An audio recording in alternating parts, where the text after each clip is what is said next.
얕은 믿음은 세상을 변화시킬 수 없습니다.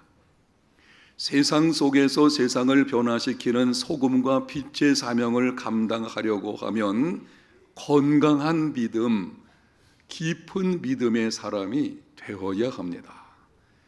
오늘부터 수주간 이상에 걸쳐서 예수님께서 행하신 이적들에 관해서 말씀을 드리게 될 것입니다. 예수님께서 이적을 행하신 목적이 무엇인지 목적을 아는 것이 중요할 것입니다. 예수님께서 이적을 행하신 목적이 무엇인지 요한복음 20장 30절과 31절에 이렇게 기록합니다.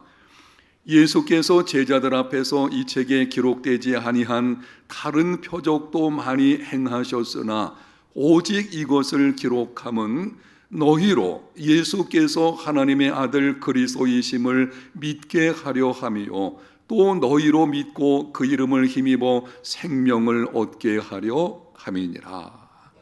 하반절의 말씀을 주목해서 보십시오.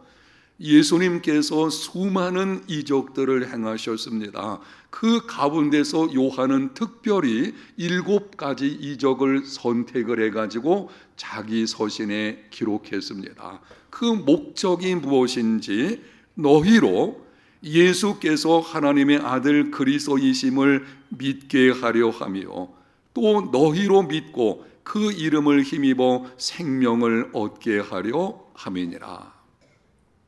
이적 자체가 목적이 아니라는 것입니다. 이적을 추구하는 믿음의 삶이 되어서는 안 될 것입니다. 삶이 힘들다 보니 이적 자체를 구하는 경우들이 있는 것을 보게 되는데요. 이적을 행하신 목적은 이적 자체에 있는 것이 아니고 그것을 통해서 예수님께서 하나님의 아들 그리스도이심을 믿게 하려 함이요 그 믿음으로 말미암아 생명을 얻는 예수 믿어서 구원받는 믿음의 사람이 되게 하시려는 것입니다.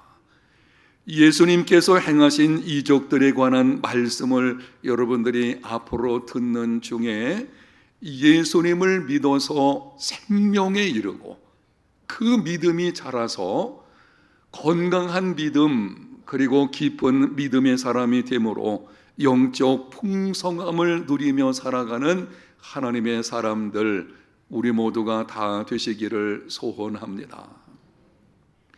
오늘 우리가 읽은 본문에는 예수님께서 물로 포도주를 만드신 사건에 대한 것입니다.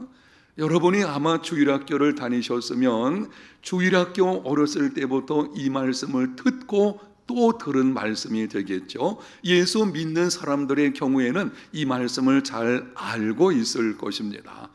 잠시 여러분에게 다시 정리해 드린다면 한 번은 예수님께서 제자들과 함께 갈릴리 가나에 있는 혼인 잔치집에 참석하셨습니다. 잔치가 한창 진행되는 중에 포도주가 떨어졌습니다. 당시 잔치집에서 포도주가 떨어지는 것은 큰 수치를 당하는 일입니다. 혼주 입장에서 본다면 낭패를 겪게 되는 것입니다. 사정을 인지한 모친 마리아가 예수님께 가서 부탁을 하게 되었고 이렇게 말을 합니다. 하인들에게 무슨 말을 하든지 하인들에게 어머니가 부탁을 하는 거죠. 예수께서 너희들에게 무슨 말을 하든지 그대로 따르라. 거기에 유대인의 정결 예식을 따라서 2-3통 드는 돌 항아리가 있게 되었습니다. 예수님께서 하인들에게 말씀을 하시기를 물로 채우라. 하인들이 아구까지 가득 채웠습니다. 예수님께서 말씀을 하십니다. 이제는 떠서 연회장에게 갖다가 주라. 이해되지 않는 말씀입니다. 물을 부어서요. 지금도 물입니다. 그런데 그것을 떠서 연회장에게 갖다가 주어라. 필요한 것은 포도주인데 물을 갖다가 주라고 하니 도무지 이해가 되지 않았지만 말씀대로 순종할 때에 물이 변해서 포도주가 되었습니다. 여러분, 질문하겠습니다.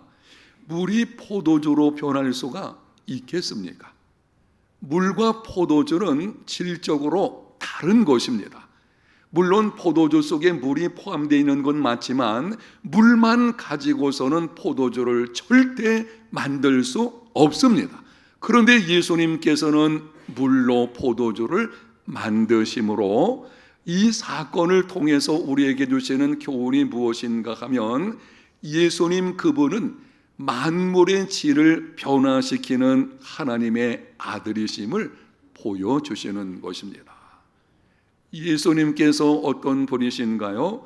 예수 그리스도는 만물의 질을 변화시키는 하나님의 아들이십니다.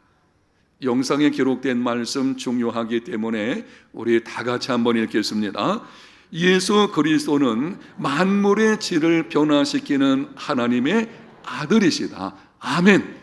그러므로 누구든지 예수님을 믿기만 하면 존재 자체에 질적 변화가 찾아오게 되고 예수 그리스도 안에 거하면 질적 변화를 체험하게 됩니다. 이 말씀을 여러분들에게 두 가지로 나누어서 본문 중심으로 말씀을 드리겠는데요. 첫 번째는 예수님을 믿는 우리는 질적으로 변화된 자들입니다. 예수님을 믿는 자들은 예수님 믿지 않는 자들과 질적으로 다릅니다. 겉으로 보기에는 그리 크게 다른 것이 보이지 않을지는 몰라도 어쨌든 예수님 믿는 사람은 믿는 순간 그 존재 자체가 질적으로 변화가 이루어지게 되고 여러분이 예수 믿기 전에 여러분과 예수님 믿은 이후에 여러분이 다른 존재입니다. 예수 믿는 그리스도인이 어떤 자들인지 바울이 고린도 교회에 보내는 서신에서 말씀을 합니다. 그런즉 누구든지 그리스도 안에 있으면 새로운 피조물이라. 이전 것은 지나갔으니 보라 새 것이 되었도다. 누구든지 예수 그리스도 안에 있는 자들은 새로운 피조물입니다. 이전 것은 지나간 새 것입니다. 오해하지 마십시오. 예수님 믿는 것은 도덕적인 면에서 단순히 좀 더 나은 사람이 되는 것이 아닙니다. 예수님 믿는 것은 옛 것과 새 것을 혼합하는 것이 아닙니다. 예수님 믿는 것은 단순히 종교인이 되는 것이 아닙니다. 예수님 믿는 것은 질적으로 다른 사람이 되는 것입니다. 새로운 피조물이 되는 이전 것은 지나가고 새 것이 되는 것입니다. 여러분, 그러므로 모든 그리스도인은 자신을 새로운 피조물 새 것으로 여겨야 합니다. 예수 믿는 사람이 그리스도인 나는 누구인지를 분명히 알지 못하게 되면 자기 속에 있는 하나님의 자녀의 권세의 능력이 무엇인지를 알지 못합니다. 그 능력을 알지 못하면 세상 속에서 무기력한 그리스도인의 모습으로 살아가게 되는 것입니다. 결국은 정체성 확립이 삶의 모습을 결정하게 됩니다. 예수 믿는 나는 누구입니까? 나는 그리스도 안에서 새로운 피조물입니다. 아멘. 사도 바울이 그의 서신에서 이렇게 기록을 했는데요. 이와 같이 너희도 너희 자신을 죄에 대하여는 죽은 자요 그리스도 예수 안에서 하나님께 대하여는 살아있는 자로 여길지어다. 여기 여기다라고 하는 말을 주목하셔야 됩니다. 그렇지 않은 것처럼 보인다고 해도 너희는 이렇게 반드시 여기는 믿음의 삶이 되라고 하는 것입니다. 너희들이 예수 믿는 하나님의 자녀가 되었다면 이제는 죄에 대하여는 죽은 자요 하나님께 대하여는 살아있는 자로 여기라는 것입니다. 무슨 말씀을 하는 것입니까? 예수 믿는 사람이 되었다면 자신을 새로운 피조물로 여기라는 것입니다. 이전 것은 지나간 새 것으로 여기는 믿음, 그 믿음의 삶을 살아내라고 말씀을 하시는 것입니다. 예수님을 믿는다고 할지라도 우리 속에는 부패한 본성이 이 땅에 살아가는 동안은 여전히 남아 있습니다. 그러다 보니 내가 원치 않게 종종 죄로 인해서 넘어지게 됩니다.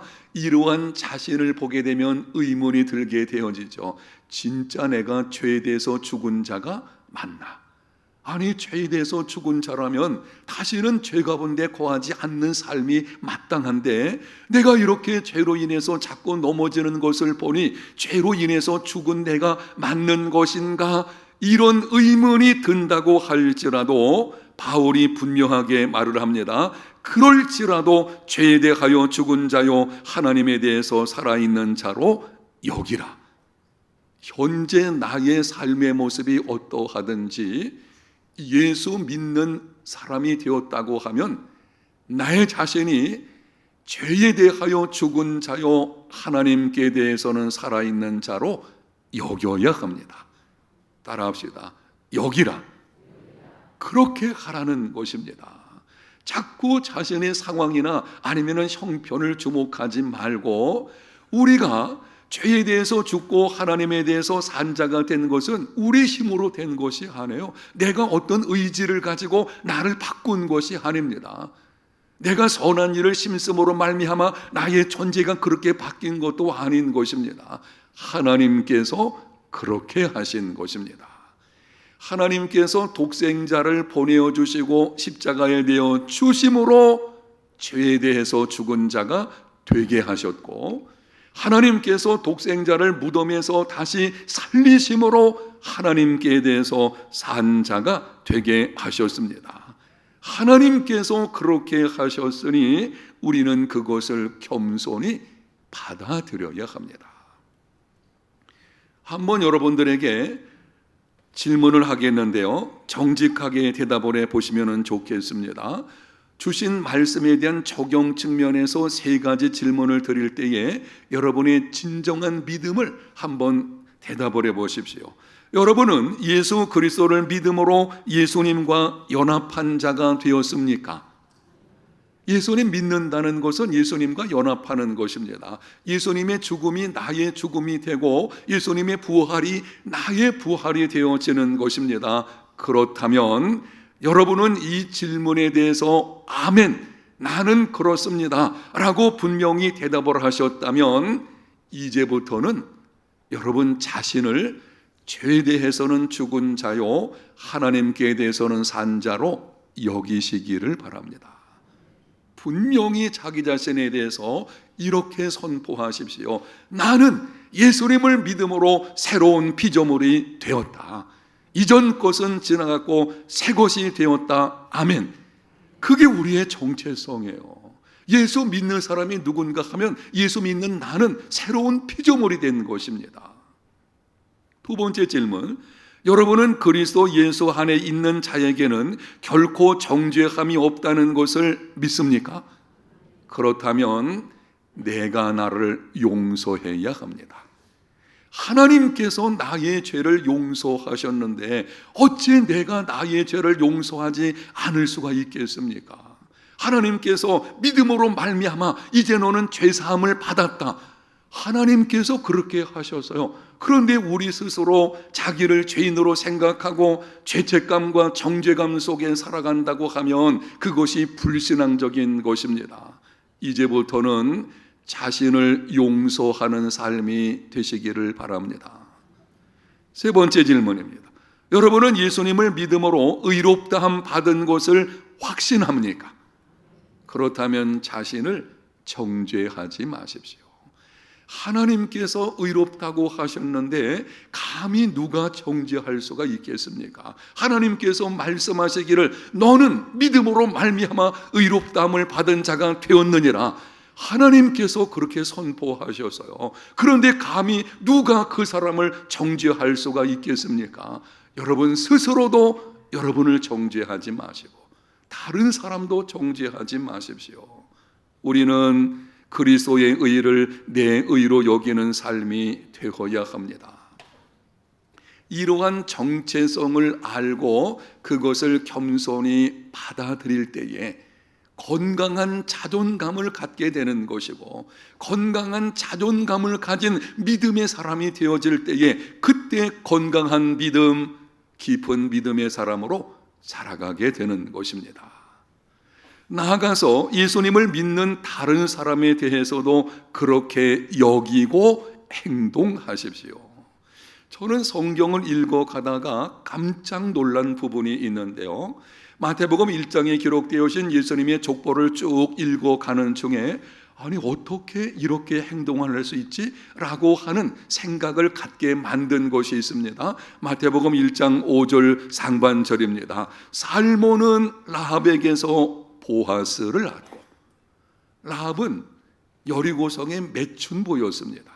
하나님의 은혜로 믿음으로 말미암아 구원받았습니다. 그 라합을 살몬이 자기 아내로 맞이했습니다. 여러분, 놀라운 일이 아닌가요? 하나님의 은혜로 말미암아 믿음으로 구원받았다고 할지라도 과거가 매춘보였던 사람을 아내로 맞는다? 이건 쉬운 일이 아닐 것입니다. 그런데 살몬은 그렇게 해서요, 어떻게 그런 일을 할 수가 있겠습니까? 살몬은 누구든지 예수 그리스도 안에 있으면 새로운 피조물, 이전 것은 지나가고 새 것이 되었다는 분명한 믿음을 가지고 있었기 때문입니다. 누구든지 어떤 사람이든지 과거에 아무리 심각한 죄 가운데 있었더라도 예수님 믿고 예수 안에 들어오게 되면 그 사람은 새로운 피조물입니다. 아멘. 하나님께서 새 것이라고 했는데 우리가 더럽다고 해가지고 당신은 내 뒤로 물러가시오. 여러분, 이건 믿음이 아니죠. 과거에 그렇게 심각한 문제가 있다고 할지라도 하나님께서 더 이상 문제 삼지 않는 것을 우리가 문제 삼아서는 안 되는 것입니다. 우리가 지금 하나님께 예배를 드리고 있는데 여러분 옆에 앉아 있는 성도들 새로운 피조물이에요. 교회 생활할 때에 우리가 만나는 모든 그리스도인 이 성도들 관계 속에서 이 사람은 새로운 피조물, 하나님의 은혜로 믿음으로 말미암아 새 것이 되었다는 것을 분명히 알고 받아들일 수 있는 이런 믿음의 삶이 되시기를 바랍니다. 뒷말하지 마십시오. 과거 문제 삼지 마십시오. 그 사람 과거에 이러쿵저러쿵 뒤에서 쑥덕거리는 일이 있는 것을 보게 되는데 악한 일입니다. 아주 심각한 불신앙이죠. 하나님께서 그렇게 여기지 않는데 어떻게 감히 내가 그런 어리석은 행동을 할 수가 있겠습니까? 나뿐 아니라 다른 사람도 예수 그리스도를 믿음으로 말미암아 질적으로 변화된, 만물의 질을 변화시키시는 예수 그리스도의 능력으로 말미암아 질적으로 변화된 하나님의 사람으로 받아들일 수 있는 저와 여러분들의 삶이 다 되었으면 좋겠습니다. 두 번째는 예수 그리스도 안에 있는 기쁨은 질적으로 다른 것입니다. 예수님께서 첫 번째 이적을 가나 혼인잔치집에서 행하신 것은 우연이 아닙니다. 예수님께서 어쩌다 보시니까 그곳에 가게 되셨고 그러다 보니까 그 상황 속에서 이적을 행하신 것이지 않아요. 오늘 본문 말씀을 여러분이 주목해서 보게 되면 어머니의 부탁에 대해서 예수님께서 아직 때가 되지 않았습니다.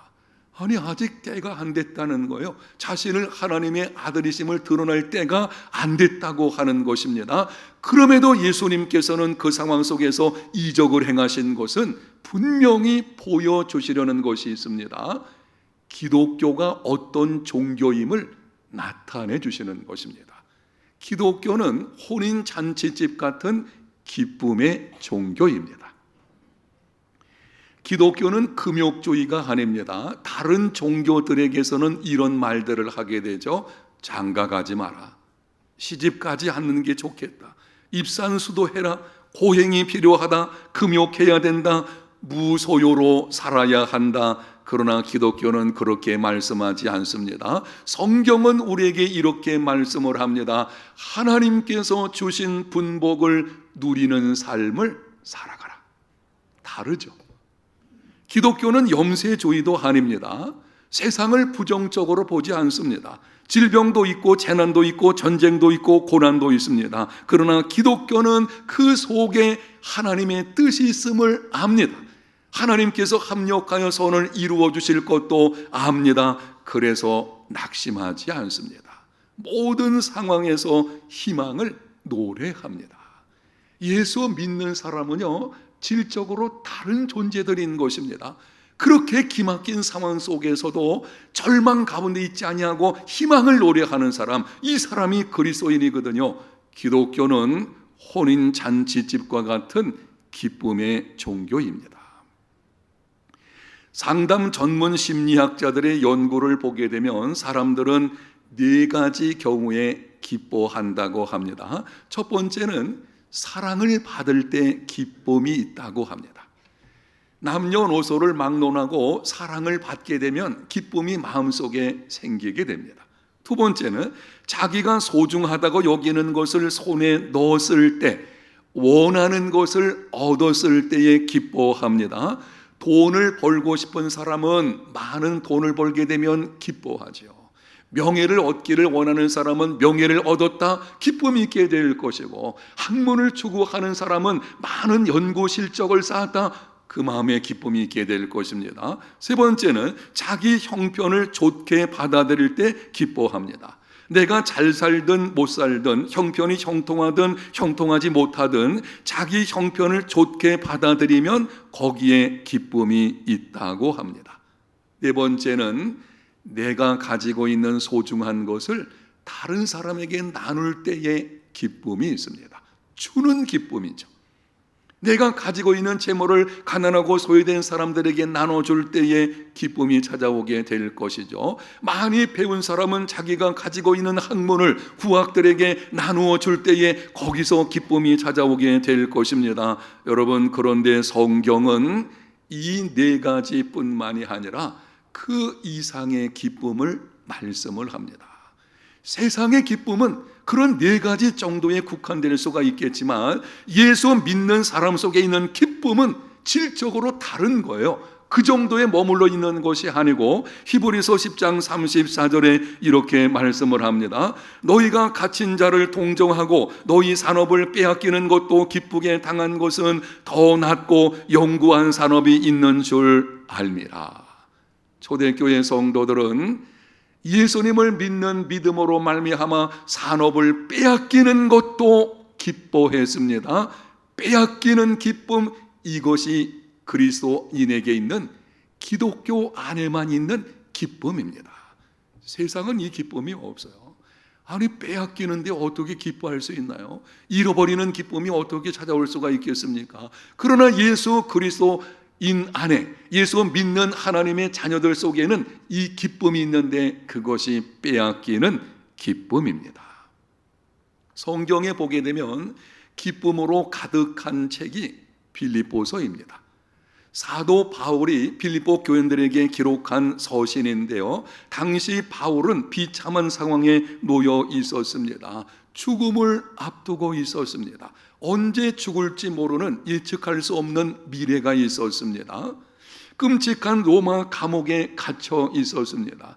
요즘이야 감옥에서도 인권 찾는 참 좋은 세대가 되었지만 그 당시에는 인권이라고는 찾아볼 수 없습니다. 오래전에 제가 로마를 한번 방문했을 때에 여기에 바울이 갇혀 있었습니다 라고 하는 곳에 가봤는데요, 그냥 땅속 깊이 그냥 그곳에 던져놓으면 그곳으로 어떻게 될지 모르는 거예요. 사역할 때에 함께했던 자들이 떠나고 외로움 중에 있었습니다. 그럼에도 불구하고 바울의 마음속에는 기쁨이 있었습니다. 그 기쁨을 가지고 빌립보 교회 성도들에게 편지를 쓰게 되는데요, 기뻐하라, 항상 기뻐하라, 내가 다시 말하노니 기뻐하라. 다가올 미래의 두려움도, 비참한 상황도, 깨어진 인간관계도 빼앗아갈 수 없는 기쁨, 이것이 예수 그리스도 안에서 주어지는 기쁨입니다.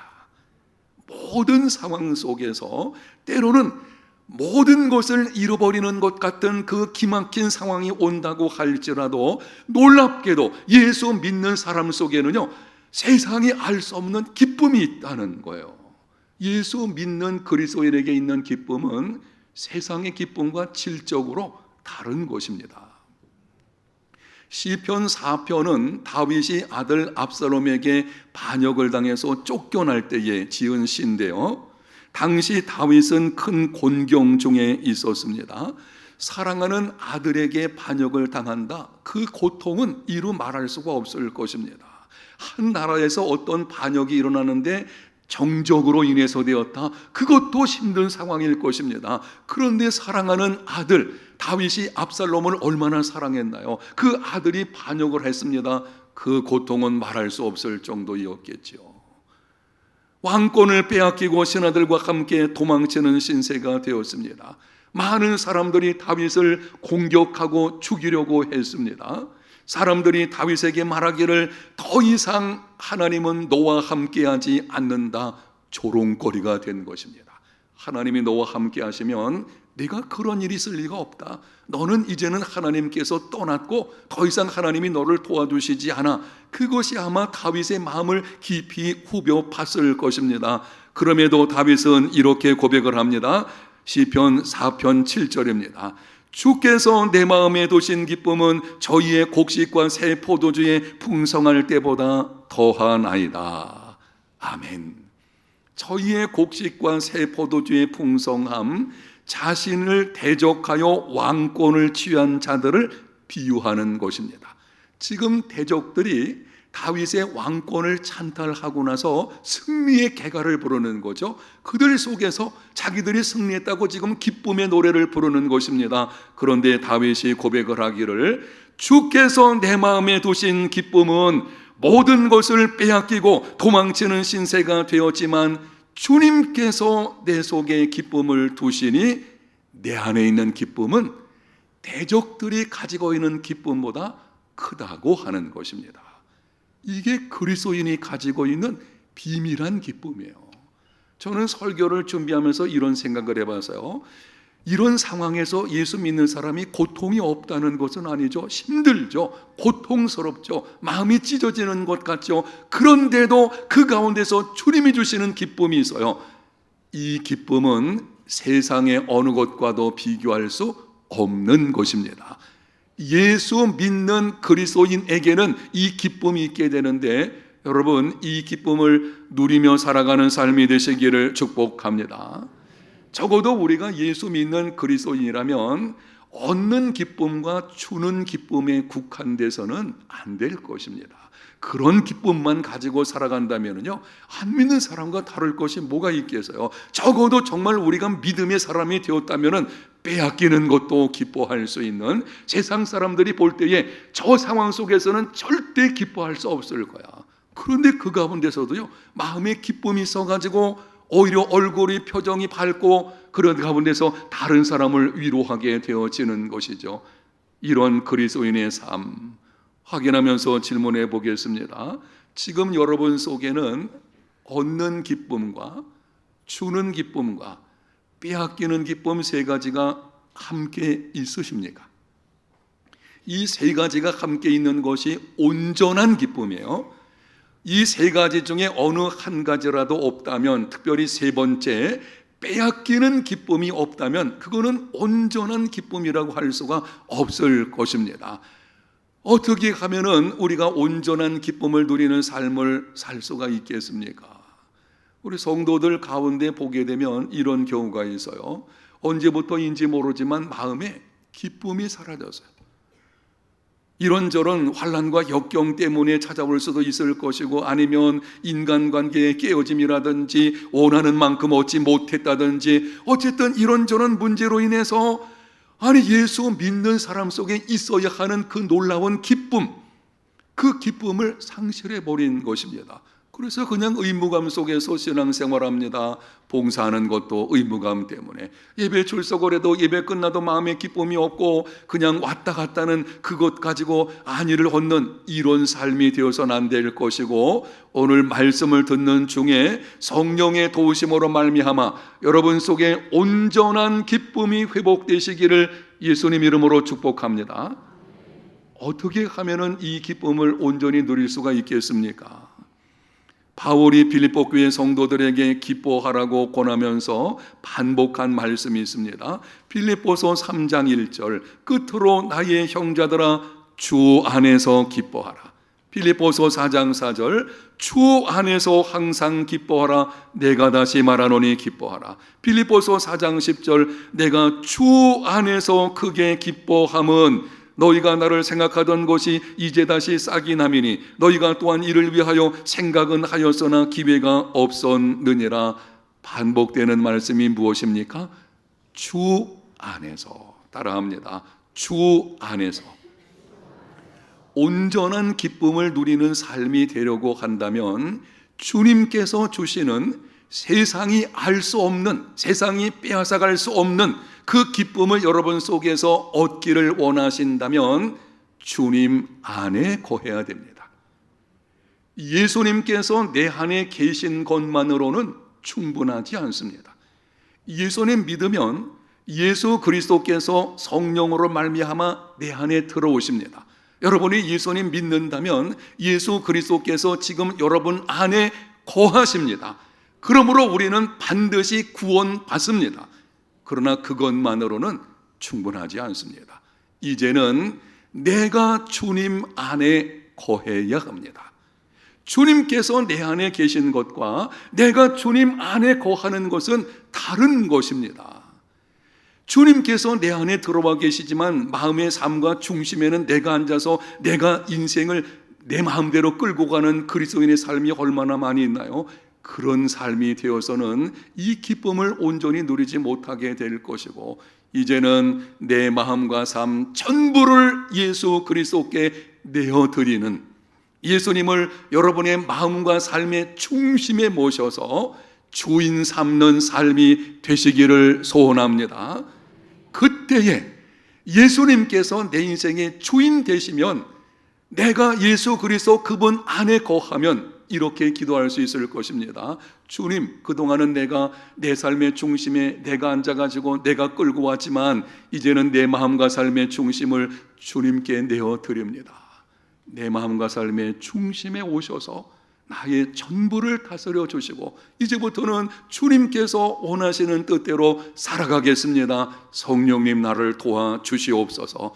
여러분이 마음의 문을 열고 주님을 그렇게 영접하게 되면 주님께서 나의 주인 되시고 그때 주님께서 내 인생을 끌고 가시게 될 것입니다. 넘치는 기쁨이, 그리고 그때 믿음이 자라게 되는 것입니다. 명심하십시오. 예수 그리스도는 구세주이시며 주님이십니다.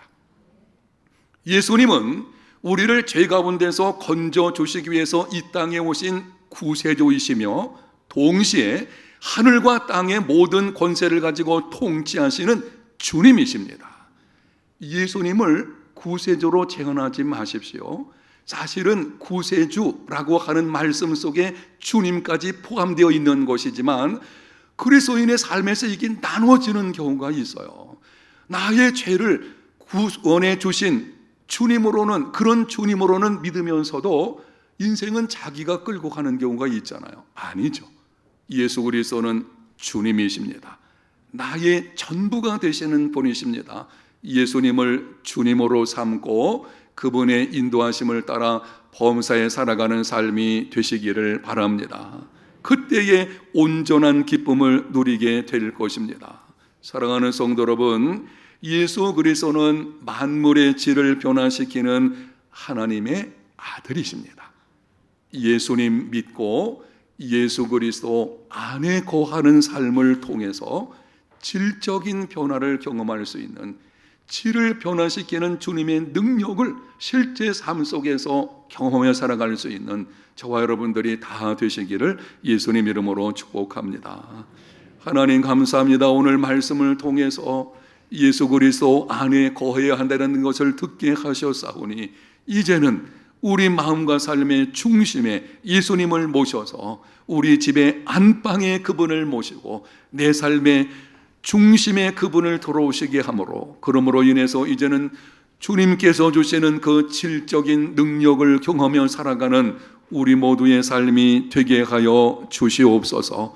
시간이 흐를수록 건강한 믿음의 사람으로, 깊은 믿음의 사람으로 변화가 이루어지게 해 주시기를 원합니다. 예수님 이름으로 기도합니다. 아멘.